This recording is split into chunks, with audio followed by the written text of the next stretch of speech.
바라보시면서 함께 인사 나누도록 하겠습니다. 하나님만이 위로와 소망 되십니다. 아멘. 오늘 이 시간 저와 사랑하는 우리 성도님들 모두 하나님 안에 참된 위로를 받고 하나님께서 주시는 새 소망을 품고 우리의 삶의 현장으로 또 돌아갈 수 있기를 간절히 소망합니다. 오늘 저와 우리 성도님들 모두 삶 가운데 크든지 작든지 지금까지 삶 가운데 수많은 고난들을 경험해 보셨을 것입니다. 아무도 저는 고난 한 번 없이 순탄한 삶을 살았어요 하시는 분은 없을 겁니다. 그리고 하나님을 믿는 우리 그리스도인들에게는 성경에도 기록되어 있죠. 앞으로 수많은 고난들이 우리에게 예비되어 있음을 성경책은 우리에게 말해주고 있습니다. 더 나아가 우리가 겪는 고난이 때로는 욕과 같이 인간의 생각으로 이해할 수 없는 고난이 될 수도 있습니다. 그렇다면 피할 수도 없고 또 이해할 수 없는 고난 가운데 우리는 어디로부터 위로와 소망을 찾아야 할지 오늘 말씀을 통해서 함께 나누어 보도록 하겠습니다. 첫 번째, 저와 여러분들은 고난 중에 있을 때 하나님께 시선을 두고 하나님께 집중할 수 있어야 합니다. 아주 쉬운 것인데 우리가 고난 중에서 제일 안 되는 것이 이것이죠. 하나님께 시선을 두고 하나님께 집중할 수 있어야 됩니다. 여러분, 오늘 본문 말씀 이전에 보면 욥이 고난이 시작됩니다. 친구들이, 그리고 욥의 친구들이 이 고난 중에 욥을 찾아와서 욥을 위로도 하고, 또 오늘 본문 말씀 이전에 보면 또 욥의 친구들이 욥에게 각각이 다른 철학적 관점을 가지고 욥에게 조언도 합니다. 그리고 오늘 본문 말씀에서 욥은 더 이상 이 친구들의 위로와 조언을 받지 않겠다라고 거부합니다. 그 이유는 그들의 위로와 조언은 도리어 욥을 힘들게 할 뿐이었지 위로와 유익이 되지 못했기 때문에 그렇습니다. 그렇다면 오늘 말씀을 거울 삼아 이 자리에 계신 저와 여러분들은 고난 중에 어떻게 위로를 구하고 고난을 헤쳐나가고 계십니까? 물론 우리의 신앙인들의 답은 정해져 있죠. 하나님 안에서, 우리는 하나님 안에서 우리의 고난을 헤쳐나가야 됩니다. 위로를 받고 헤쳐나가야 됩니다.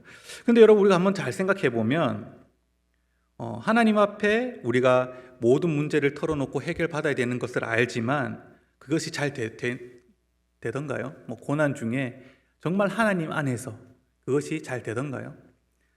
저는 잘 안 되던 것 같습니다. 머리로는 잘 아는데 이 몸과 마음은 이 하나님 안에서가 아닌 자꾸 인간의 방법으로 해결하려는 것들이 많이 나타났죠. 그래서 많은 사람들이 이 고난 가운데 하나님을 찾기보다 어떤 이들은 술과 담배를 찾으면서 그것을 위안을 삼는 사람들도 있고, 또 우상과 사람을 의지하며 위로받고 문제를 해결하는 사람도 있고, 또 자신 또는 타인의 경험과 지식을 통해 위로받고 또 문제를 해결해 나가려는 사람들도 있는 것을 볼 수 있습니다.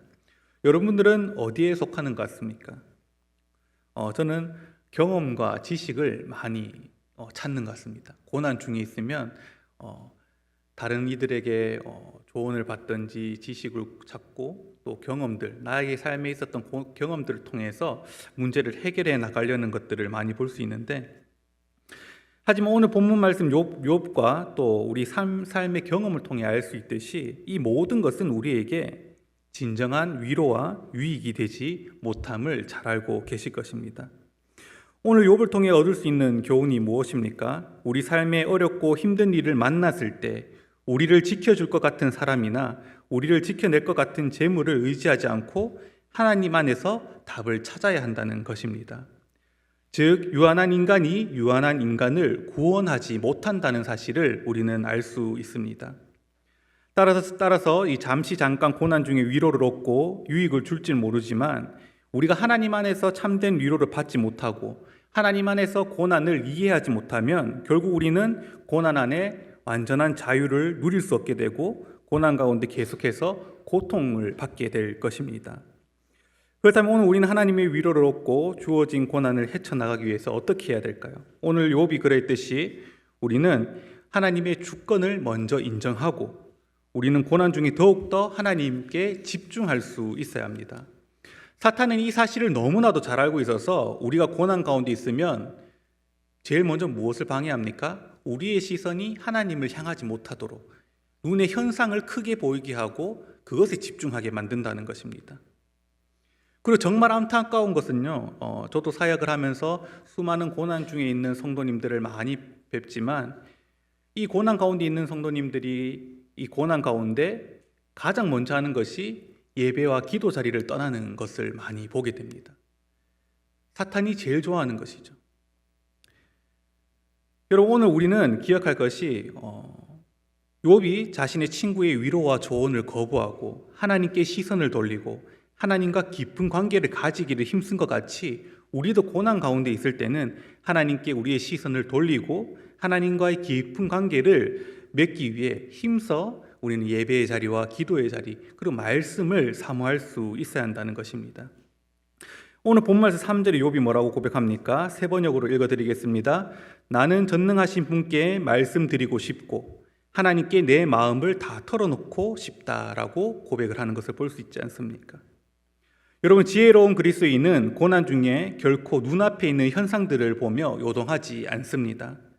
하나님을 신뢰합니다. 그 신뢰를 통해 인내를 이루고 그 인내를 통해 하나님의 뜻을 찾게 되고 하나님의 뜻을 알게 될 때 우리는 고난 중에 소망을 발견할 수 있게 됩니다. 사랑하는 성도 여러분, 고난 중에 계십니까? 하나님께 시선을 돌리고 하나님께 집중할 수 있기를 바랍니다. 또 하나님을 믿고 신뢰할 수 있기를 바랍니다. 그리하면 하나님께서 우리 마음에 평안을 주실 것이고 인내를 이루시고 하나님의 뜻을 알게 하시며 고난 중에 우리에게 소망을 주셔서 우리로 하여금 능히 믿음으로 우리에게 당면한 고난을 이길 수 있는 힘을 주실 것입니다. 두 번째, 여러분, 하나님을 아는 지식이 우리에게 필요합니다. 조금 전에 말씀을 나누어 드렸지만 모든 고난은 여러분 하나님 주권 가운데 있습니다. 우리는 이것을 기억하고 우리는 세상의 방법이 아닌 하나님의 방법으로 우리는 고난을 바라보고 이해하고 해결해 나갈 수 있어야 된다는 것입니다. 고난은 세상의 방법으로 절대 해결할 수 없음을 우리는 알아야 한다는 것입니다. 그럼 제가 학교 다닐 때 시험 기간이 되면 얼마 전부터 공부를 했을 것 같습니다. 제가 공부를 잘해 보입니까? 아무도 대답 안 하시네요. 좀 서운한데, 네, 저는 공부를 잘하지 못했어요. 그래서 노력을 했습니다. 잘하려고. 그래서 남들보다 시험 공부를 일찍 시작해요. 뭐 빨리 시작하면 한 2달 전에, 늦게 시작하면 1달 전에. 그래서 도서관 가서 논문 찾고 뭐 이거 찾고 뭐 하면서 책 공부하면서 책을 딸딸딸 외울 정도로 공부를 합니다. 근데 가끔은 정말 열심히 그렇게 공부를 했는데 성적이 제 생각만큼은 안 나오는 거예요. 제가 생각하는 기준인데 그만큼 안 나오니까 제가 이제 선배들한테 물어봅니다. 선배, 저는 이렇게 공부를 하는데 왜 제 성적은 안 오르는 걸까요? 그때 선배가 저한테 말씀하는 것이 이 방식대로 공부하지 말고 교수님의 스타일을 한번 잘 봐봐라. 수업 시간 되면 교수님의 특성들이 다 있고 그 스타일을 한번 잘 봐봐라. 그리고 그 스타일에 맞게 공부를 해라 라고 이야기를 해주었습니다. 그리고 그 방법대로 공부를 했는데 정말 제가 투자한 시간에 비해서 기말고사를 치는데 더 좋은 성적이 나오는 겁니다. 그래서 내 생각대로 시험 공부를 하는 것이 아니라 교수의 생각을 내가 잘 알아야 되는구나라는 것을 그때 깨달았습니다. 여러분, 우리에게 주어진 고난의 문제도 똑같습니다. 고난은 세상의 방법으로 절대 이해하고 풀 수 없습니다. 우리가 아무리 똑똑하고 지혜 있고 재물이 많다 해도 우리의 힘으로는 절대 고난을 해결할 수 없습니다. 고난은 하나님 주권 가운데 있으므로 하나님의 뜻을 온전히 이해할 때에 우리는 고난이란 문제를 풀어나갈 수 있다는 것입니다. 그럼 우리는 고난을 해결하기 위해서 우리 인간의 방법을 찾고 생각하고 자꾸 이루어 나가는 것이 아니라 하나님의 말씀을 잘 알아도 우리는 고난을 잘 헤쳐나갈 수 있다는 이 믿음을 가지고 우리는 하나님의 말씀을 사모하고 깊이 묵상할 수 있어야 한다는 것입니다. 여러분, 우리가 고난 중에 힘들어하는 이유가 무엇입니까? 욥도 그렇고 오늘 우리도 그렇지만 내게 주어진 고난을 어떻게 이해하고 풀어나가야 하는지 몰라서 우리는 고난이 힘들고 어려운 것 아니겠습니까? 내가 받는 고난이 왜 무엇 때문인지, 그리고 이 고난을 해결하기 위해 어떻게 해야 되는지 안다면 우리는 고난 중에 힘들어할 이유가 없겠죠. 그러나 우리는 이것을 모르기 때문에 우리는 고난 가운데 힘들어한다는 것입니다. 여러분, 광야에서 이스라엘 백성과 모세, 그리고 적국의 포로로 끌려간 이스라엘 백성들과 수많은 선지자들을 한번 생각해 볼 수 있기를 바랍니다. 하나님을 알지 못하는 이스라엘 백성들은 언제나 고난 가운데서 고통의 시간을 보내야 했지만, 모세와 선지자들은 고난 중에도 하나님의 뜻을 발견하니까 고난 중에 소망이 생기게 되고, 같은 고난의 시간을 보내지만 이스라엘 백성들은 고난에 지배당하는 반면에 모세와 선지자들은 고난을 통해 더욱더 믿음이 성장하고 승리하는 모습을 우리가 볼 수 있지 않습니까? 그런즉 우리가 성경을 통해 하나님을 아는 지식이 많아지면 자신에게 당면한 고난을 바라보는 시선이 달라지고, 오히려 고난을 통해 하나님의 은혜를 발견하게 되고 고난을 통해 더 큰 하나님의 축복을 누리게 됨을 우리는 기억할 수 있어야 합니다. 사랑하는 성도 여러분, 인간은 태어남으로부터 고난이 시작됩니다. 그리고 여러 이유로 고난을 경험하게 될 것입니다. 때로는 우리의 그릇 행함으로 인해서 고난을 받기도 하고, 또 선을 행함으로 고난을 받기도 하고, 특별히 앞서 언급하였듯이 그리스도인으로서 받는 고난, 다시 말해 장차 누릴 영광을 위해 받는 고난도 있습니다. 그리고 그 어떤 고난이든지 우리가 그대로 고난을 이해하고 해석하고 받아들이면 고난은 슬픔과 고통이 되겠지만, 앞서 언급하였듯이 고난을 하나님 안에서 온전히 이해하고 인내하며 소망을 가지고 살아가면 도리어 고난은 우리에게 하나님의 은혜를 누리는 복이 되고 영광에 이르는 축복이 된다는 것을 저와 여러분들이 기억하실 수 있기를 바랍니다. 그래서 성경은 우리에게 말하기를 어떻게 말합니까? 고난이 유익이라고 이야기하는 것입니다. 여러분, 고난 중에 계십니까? 그렇다면 욥이 자신의 고난에 대한 이유를 하나님께 끊임없이 묻고 기도한 것과 같이 우리도 말씀을 통해 내게 당면한 고난을 찾고 기도로 물으며 하나님 안에 우리가 당한 고난을 차근차근 한번 풀어나가 보실 수 있기를 바랍니다. 그래야 해서 고난이 축복이 되는 역전의 삶을 살아가고 주님께서 오시는 날 모두 영광의 자리에 오르는 복된 그리스도인들이 되실 수 있기를 간절히 소망합니다. 마지막은 하나님을 믿고 구원의 확신과 소망을 가져야 합니다. 오늘 하나님의 자녀된 저와 사랑하는 우리 성도님들은 성경을 통해 하나님을 바르게 알고 고난 가운데서도 하나님을 믿고 구원의 확신과 소망을 가질 수 있어야 합니다. 그런즉 우리가 고난을 통해 고통 가운데 있을지라도 꼭 잊지 말아야 할 것은 세상을 살아가면서 욥과 같이 까닭없는 고난 가운데 고통당할 때도 있지만 그렇다 하여 우리의 구원이 사라지는 것이 아니라는 것을 기억할 수 있기를 바랍니다. 다시 말해 우리가 하나님의 자녀됨과 우리에게 예비된 천국 구원은 사라지지 않는다는 것입니다. 그렇기 때문에 우리는 고난 중에 하나님을 의심해서도 안 되고 원망해서도 안 됩니다. 하나님께서 환경에서 나를 구원하실 것과 영원한 천국을 이루어 주실 것을 믿으며 고난 가운데 구원의 확신을 가지고 소망을 가질 수 있어야 합니다.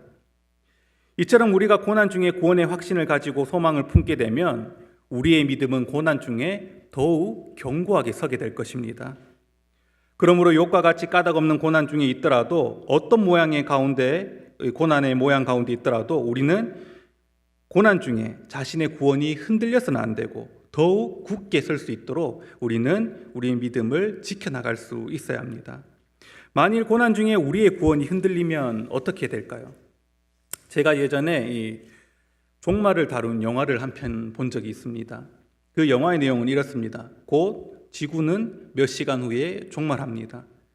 사람들은 자신에게 주어진 몇 시간을 다 어떻게 보낼지 생각을 합니다. 여러분들은 내일 지구가 종말한다면 남은 시간 무엇을 하시겠습니까?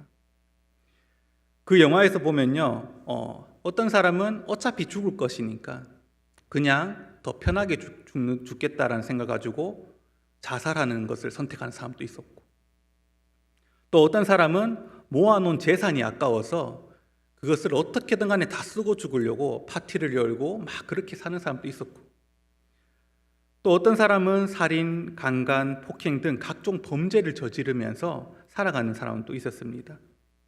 여러분, 이 영화에서 나오는 사람들의 모습이 어떠합니까? 이들의 모습은 전형적으로 구원의 확신과 소망이 없는 사람들의 모습이지 않습니까? 그렇기 때문에 앞서 말씀드렸듯이 이들은 고난 앞에 두려워하고 범죄하며 방탕한 삶을 선택한 것입니다.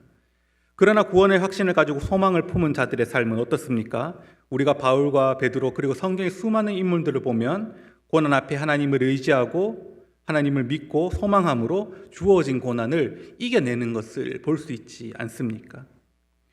여러분, 오늘 본문의 욥이 고난 중에 있지만 하나님을 어떻게 부르는 것을 볼 수 있습니까? 까닭없는 고난 중에 있는 욥이 본문 3절에 하나님을 뭐라고 고백합니까? 전능자라고 고백을 합니다. 욥이 고난 중에 있지만 하나님의 주권을 인정하는 것을 우리는 볼 수 있습니다. 그리고 15절 16절은 욥은 이렇게 고백합니다. 세 번역으로 읽어드리겠습니다. 15절 말씀, 그가 나를 죽이시리니 내 희망이 없노라. 그러나 그의 앞에서 내 행위를 아뢰리라. 욥은 고난 중에 자신의 생일도 저주를 했고 분을 내고 불평도 하고 투덜투덜 짜증도 냈지만 욥은 끝까지 어디를 향하고 있었습니까? 죽을지언정 하나님 앞에 서겠다라고 이야기를 합니다. 불평하는 욥과 또 짜증내는 욥, 여러 가지 자신의 생일을 저주하는 욥, 이러한 욥의 모습을 보면서 사람들은 또 때로는 욥이 믿음이 없어 보인다라고 생각할 수도 있지만 욥은 그 와중에도 항상 시선은 하나님께 있었다라는 것이죠. 이것이 바로 믿음이지 않겠습니까? 또 16절에 어떻게 고백합니까? 경건하지 않는 자는 그 앞에 이르지 못하나니 이것이 나의 구원이 되리라.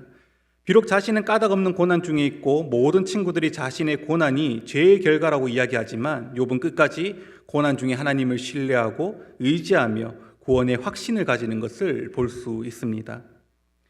여러분, 오늘 우리도 이러한 욥과 같이 어떤 상황 속에서도 하나님의 주권을 인정하고 하나님을 믿으며 구원의 확신과 소망을 가지고 믿음 생활을 하실 수 있기를 간절히 소망합니다. 그리하면 고난 중에 우리가 흔들릴 수 있어도 뽑히지는 않을 것이며 넘어질 수 있어도 다시 일어설 수 있고 결국 인내와 연단을 통해 우리의 믿음이 굳건해지고 고난 가운데서 승리하는 삶을 살아갈 수 있게 될 것입니다. 말씀을 정리하겠습니다. 사랑하는 성도 여러분, 우리가 욥기를 읽어보면 알 수 있지만 욥도 고난 중에 크게 힘들어하고 슬퍼하며 낙심하기도 하고 좌절하며 자신의 연약함을 드러내기도 하고 분도 내고 불평도 하는 등 인간적인 한계와 고통 속에서 나타나는 감정적인 반응들을 보이는 것을 말씀을 통해 볼 수 있습니다. 그러나 욥의 시선은 항상 어디에 있었습니까? 하나님을 향해 있었습니다. 여러분, 하나님 안에 위로와 평안이 있습니다. 하나님 안에 구원이 있고 소망이 있습니다. 우리가 어떤 모양의 고난 중에 있다 하여도 하나님께 나아가면 우리는 고난으로부터 자유와 승리를 경험하게 될 것입니다. 욥이 어떠한 상황 가운데서 하나님의 시선을 떼지 않고 고난 중에 하나님께 집중하였듯이 여러분들도 고난 가운데 있을 때 불평을 해도 짜증을 내도 원망을 해도 또 우리가 낙심을 해도 좌절을 해도 다 하나님 안에서 우리가 할 수 있기를 바라고, 우리가 하나님 안에서 우리의 모든 고난을 이해하고 우리의 고난을 하나님 안에서 차근차근 풀어나가 고난 가운데 승리할 수 있는 믿음의 그리스도인들이 되실 수 있기를 간절히 소망합니다. 기도하겠습니다. 하나님, 오늘 우리가 이 땅에 살아가다 보면 크고 작은 고난들을 경험하게 됩니다. 욥과 같이 까닭없는 고난을 경험할 때도 있고 때로는 이스라엘 백성들과 같이 그릇 행함으로 고난을 받을 때도 있고 또 그리스도인으로서 장차 다가올 영광을 위해 예비된 수많은 고난들도 우리에게 준비되어 있음을 압니다. 주님, 그 어떤 모양의 고난이든지 우리 인생에 고난이 당면했을 때에 우리가 고난을 고난 그대로 바라보지 않게 하시고 욥과 같이 하나님 안에서 우리에게 당면한 고난을 이해하고 바라보며 고난을 통해 더 큰 하나님의 은혜와 축복을 경험하게 하시옵소서. 우리의 믿음이 더욱 주님 앞에 견고히 설 수 있도록 인도하여 주시옵소서. 특별히 고난 가운데 흔들릴 수 있지만 뽑히지 않게 하시고, 넘어질 수 있지만 다시 일어나게 하시며, 어떤 상황과 환경 속에서도 흔들리지 않는 구원의 확신과 소망을 주시어 고난 너머에 있는 주의 영광을 보게 하시고, 우리 인생이 믿음으로 고난 가운데 승리하는 인생이 될 수 있게 축복하여 주시옵소서. 감사드리며 이 모든 말씀 살아계신 우리 주 예수 그리스도 이름으로 기도드립니다. 아멘.